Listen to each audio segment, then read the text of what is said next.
Welcome back, dear viewers, and move on to the next topic, and it's one of the crucial things in our life. The eye is one of the many blessings that God bestowed upon us, and through it we discover the world around us. However, some diseases or problems may affect the eye, or we may practice bad habits that deprive us of this blessing partially or completely. Therefore, we must take a good care of the safety of the eye and avoid everything that may harm it. Eye problems and diseases may occur as a result of genetic factors and may be an accidental and emergency problems, or many occur due to advanced age, all of which negatively affect vision. So to talk more about eyes illnesses, we are pleased to have with us your guest and ours, Dr. Omar Ledwela, cornea, cataract, and refractive surgery specialist. Good morning, and good to see you, and good morning, Kuwait, Dr. Omar. Good morning. Good morning. It's really a pleasure to have you with us in this daily program, and definitely you are like one of the experts in that direction, doctor. So first of all, what is the harm of excessive use of electronic devices on the eye health? Of course, the use of the electronic devices can affect our daily life, especially in these days. Everyone depends on have a mobile, and also the children have the iPads. Yeah. So it's like something which routinely we are using during the days. So of course there is a many problems, especially in children. Like in the adults, we can have a dry eye, some affect the blurry of the vision, but in children usually it's affect the vision development. Okay. Especially in the young children, yes, and it can affect their developmentally in the mentally wise and the eye and the vision wise. So like, for example, doctor, I remember when we were kids, our parents say always to practice, our, vision. They say, look at the farthest, point and try to see it. So this is like, but the harm comes when the kid is holding the iPad or whatever, and just from, close range. And this will deprive, or let's say decrease their development. Is that correct? Yes, 100%. I was in Singapore doing fellowship. That time we're doing a study that shows during the COVID situation, which all the people in the quarantine, the risk of myopia, which is far sightedness, which is increased after using the iPads significantly. So for that, they also recommend what the old people said, you have to look the far side, go to the gardens.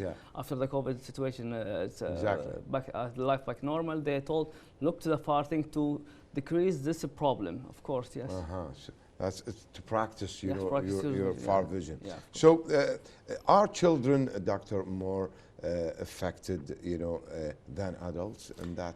Yeah, of course. As I told you, it can affect their development, the eye development, especially, which is prohibited to use the iPads or any devices below 2 years of old. You cannot use any children less than 2 years of old. From 2 to 6, maximally they have to use it in 2 hours a day, which is not continuously. At least you have to do it separately, so like half an hour 4 times a day. That's which is better to do it as least as you can. Above the 6 years, you can use it 3 to 4 hours. But as you know, it's also have the problem with the development and the dry eye. So we don't recommend that much. This is a maximum use, not as the allowed used. So definitely this is, the viewers, definitely this is on top of that, we have the, unfortunately, kids growing without physical activities, and that's really bad. Yeah. And so let's go to the latest devices, doctor, used in to diagnose and treat eye problems. Of course, our eye specialty is there's many devices developed in the last years, especially in like a diabetes people. Also now we have a new devices can detect the small changes in the retina, which is the back of the eye, which is the innervation of the eye, which is we can diagnose the disease before it starts. So this is one of the best devices. On to have the Pandas camera, for checkup, and for the Also have devices to check the eye pressures. So many devices now, yeah, it's can help. And we have them in Kuwait. Yeah, yeah, we have it, all of them, yes, in Kuwait. That's amazing. So tell us about the therapeutic options for refractive errors corrections. Okay, what's the refractive error? What is it exactly? Explain for the people. The refractive error is they have three types, like a farsightedness, a nearsightedness, and the astigmatism. What is the difference? The farsightedness, the people who cannot read from the near and the far. Close. Okay. Yeah, for both of them. Both of them. Which is at the plus in the glasses. Okay. The sorry, this is the nearsightedness. Yeah. So the farsightedness is the negative one, which is can't see the far one, but they can read easily. And the astigmatism, it's another. It can be combined with far or nearsightedness together, which is the people can see there is a shadowing for anything when they're looking for it. Like if you see the light, there is like a shadow with it. Okay, I see. This is the refractive error. So we have many type of surgeries or devices who can correct this. The first thing with the glasses. The people can use the glasses to correct them. So second way, we have the contact lenses. So some people have to use the contact lenses. Yeah, but we don't recommend lenses for a daily uses. Okay, if the people who have a significant changes or refractive error, so we suggest them to the next step to do the laser therapy. Laser therapy, which is the LASIK, film to LASIK, and PRK, SMILE. Definitely we'll go to that. But let's a little bit talk about, so, because I remember, you know, what started with me, for example, I can see the far ones, but the close, you know, reading, I cannot see. So that's... This is a normal phenomenon. This is after 40 years of old. Usually all the people need to use the glasses.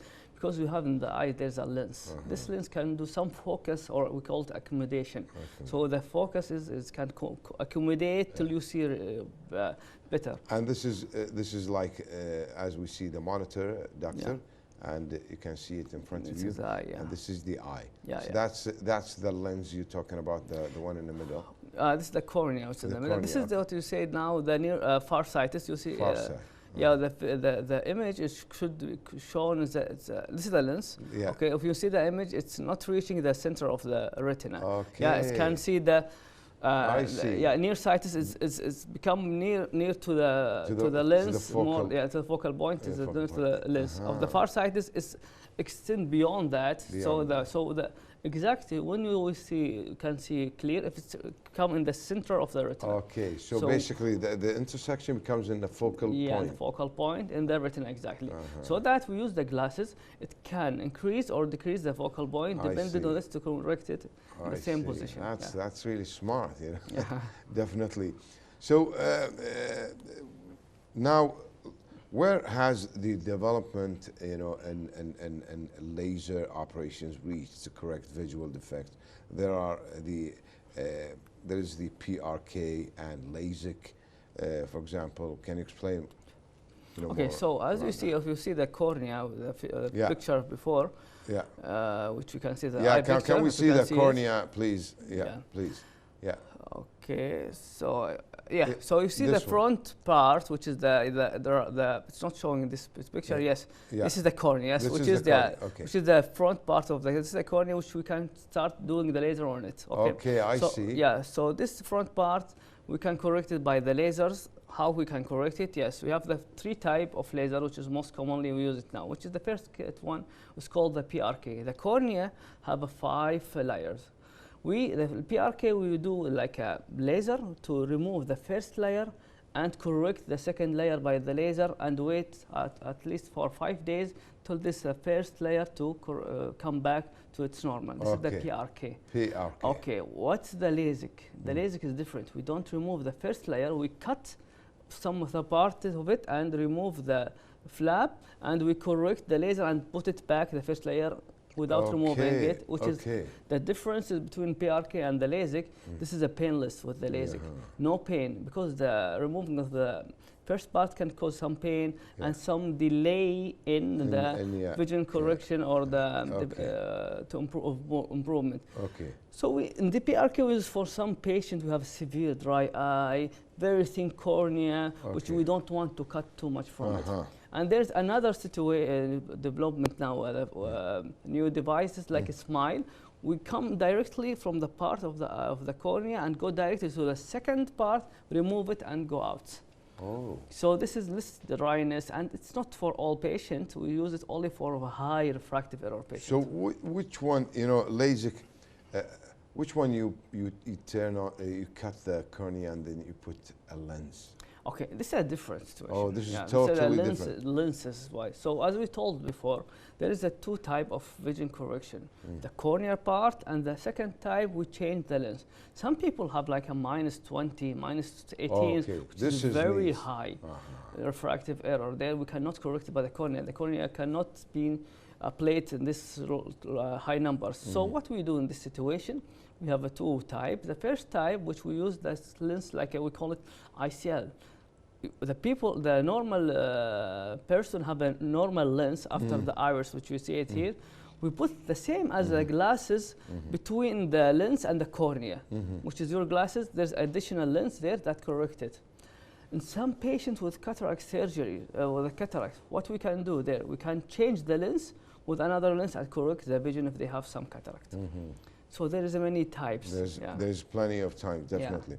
So, doctor, problems related to the tear ducts are always spread among people, especially children. What are the causes of this problem, and what are the ways to treat it? Yeah, most of the children with newborn children, they have a tear duct. Tear duct, which is what's happening exactly.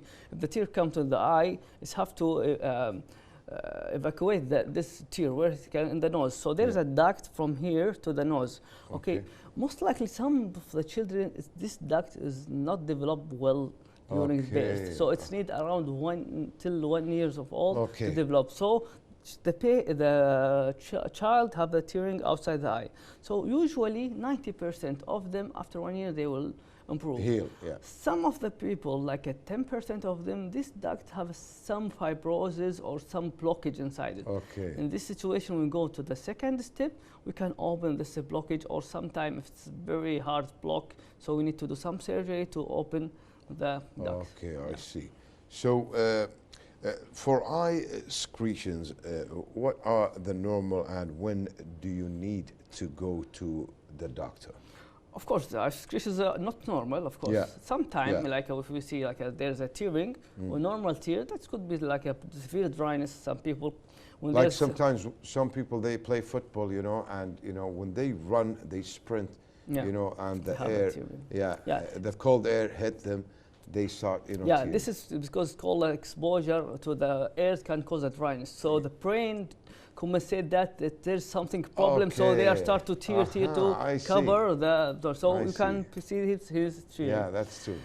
Okay, there's some tearing like in the viral, which you have like influenza or cough. Sometimes you have a yellow discharge. This is the infectious cause. So this one you have to treat it, of course. Sometimes like greenish discharge, yes. Some people, they have they are walking in the early morning and when they wake up, they see there's a whitish color. This is sometimes there is some inflammation in the eyelid. They also need to be treated. So always, tearing is not normal. That's true. Sometimes, when we wake up after a shower, you cleaned up everything. Let's say in 2-3 hours, then you'll see a little spot coming out. It's yellowish. This is what usually there's a gland, yellowish gland. So this is okay, or? No, it's okay. It's usually it's happen with associated with dryness, of course. So we have to treat this glands. And what would be the treatment? Like some drops, some antibiotics, or arm compressor that can help it. Really? This is something simple. That's really amazing. That's a new information. Honestly, we need to think about all these discharges, doctor. So we hear about the cataract and cataract surgery. Can you talk about the causes of this disease and how to avoid it and the treatment? So the cataract is the most common disease of eye problems. Cataract. Cataract, which is the second most common surgery doing in the worldwide. in all subspecialties there. The cataract is very, very common, which the patient have like a see what's the mostly complaint. The patient came to told me that I can't see there's a blur between me and the thing. I can see like a cloud in front of me that always there persists. Or some people told me while I am driving, I can't see the lights. It can affect my vision. It's come like a shadowing there, or like a glare or halos around the light there. This is the cataract. What is the cataract? The cataract is the lens of the eye. Okay, there's some protein changes with ages can doing like cloudy or white changes. I see. What's the most common cause of the age? With the age usually is the aging process. Yes, the protein can be denatured and change. The second thing is the uncontrolled diabetes. Oh, this is the second thing. Diabetes is the most common in Kuwait. Yeah, it's the most common cause in Kuwait. And the hypertension also the same cause. Some other causes like a trauma, some severe inflammation in the eye. So how can we treat it? It's very simple. We can do like a cataract surgery now. We can use the like ultrasound, which is called the PECO machine. It's take around 15 minutes with a 2 millimeters incision. We go to the lens. We take the bad lens, which is the affected lens, and we implant another lens at the same time. And which is good. That's the cataract. Yeah, this is the cataract. So some people told me why I need to put a lens. Of course, you have to put a lens because if without lens, you cannot see anything. So in this situation, with the development of the medicine, we can now correct the vision with this lens. So I can put your glasses number so that people can see far or near easily without glasses. So some people come to me now with like a 40s, 50s, told me I don't have cataract, but please I want to change my lens. I want to see far. Yeah, but this doctor, this will lead the person also like after a period of time, a number of years, to change the lens. Usually it's around 80 to 90% no, because we change the lens totally, which is changed with the time. Like a LASIK is a different situation. Okay, I see. The changing in the lens can happen with the LASIK, but when you remove the lens, there is no change, change. So you will put the exact number. Usually, most of the patients with me, they didn't change the glass refraction error. Doctor, unfortunately we are out of time. I just want you, in a last word, if there is advice, for the viewers, what would you like to say to them? Okay, so there is some situation, there's some people you have to do regularly follow-up, like a diabetes patient. You should do even if you don't complain of anything. Usually the diabetes can affect the eye, which can do a permanent damage, which we cannot treat it if you have it. So these changes, you cannot see it. You cannot feel it except in the advanced problem. So you have to do yearly follow-up. The patient who has a family history of glaucoma or high pressure, you have to check because there's a high number of the patients have inherited this one. Also, there's some people like a keratoconus. Definitely. Dr. Omar Ledouela, great thanks to you, and it was really a pleasure. Thank you. You enlightened us. And honestly, it was really a wise thing to see you and have this beautiful interview. Thank you very much. Nice to meet you. Thank you.